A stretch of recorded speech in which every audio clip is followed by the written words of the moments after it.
Alright, what's up everybody? In this video we're checking out every new buffed or reworked unit with the TOKYO GHOUL update. I'm going to apologize in advance if I'm bad at reading or talking in this video. There was a very long maintenance for this update. But first we're going to check out the Divine boost for a Corrupted Skeleton Knight. And this guy actually comes with buffs to the other Berserk units as well. We have Griffith and Guts along with us here. And I actually want to check out these other units first before we get into Skull Knight. So for Guts and Griffith, Skull Knight is going to buff them with the Sacrificial Branding passive. When you're running them on the same team, Guts is going to gain more damage and become immune to stun.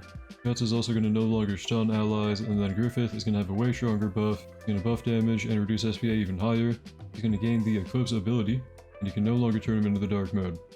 And we're going to check out everything from this passive before we upgrade our Skeleton Knight.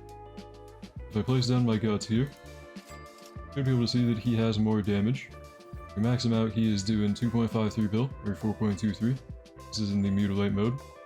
Now for Griffith, this one's more interesting. We place him down and we immediately get the, a little Eclipse cutscene thing. And we get a new ability, which is pretty much just the Eclipse from the Dark mode of Griffith. If we go to Sacrifice on Griffith, we can only choose the Light mode. But the craziest part of the Griffith buff is when we actually start upgrading Skull Knight, so we'll kind of get into the real unit showcase now. We have Triple S, Double S there, Avatar Glorious, level 85, placement cost of 2k. Before the Griffith buff he's doing 7.8 mil for 5.01. We have an ability where he can select a unit to teleport to, and he's going to buff their damage for the next few attacks and their crit chance and crit damage for one attack. I'm going to go ahead and try that out right now on my Guts here. We can see his damage goes up, and he did get teleported, which is pretty cool. We also have Hope for the Struggler.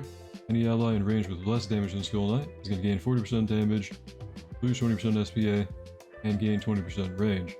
And it will redirect stuns to Skull Knight. He looks like mostly a support unit, right? And okay, now we're going to upgrade him. I know I've been yapping a lot about the different Berserk people. Trust me, it's going to pay off. Ready? We've gotten 3 upgrades, right?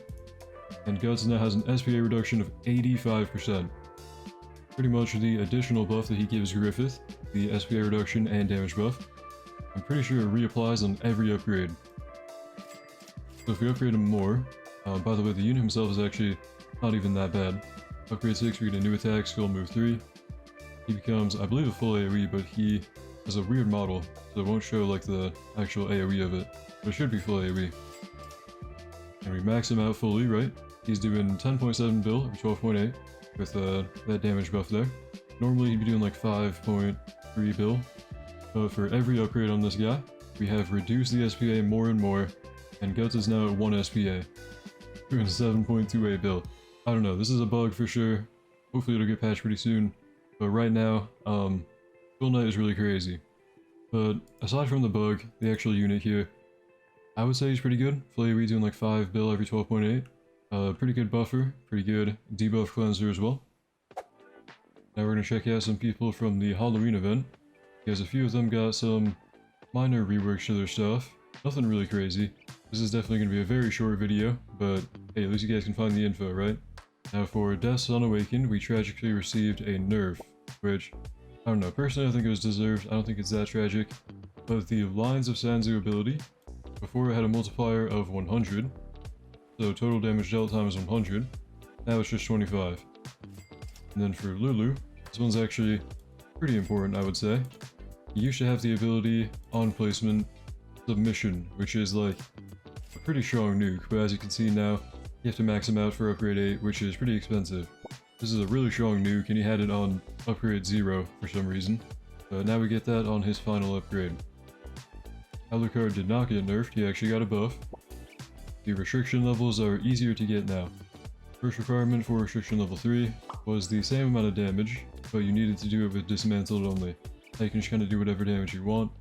And then restriction level 2, much easier now.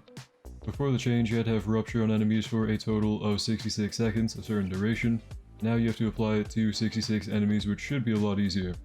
Those were all the buffed and reworked units for this update. Nothing too crazy. Hopefully this information helped you guys out. I'm gonna take a nap now. I've been up for a while. Let me know what you think about these changes in the comments down below. Anyways, thank you for watching. Hope you enjoyed.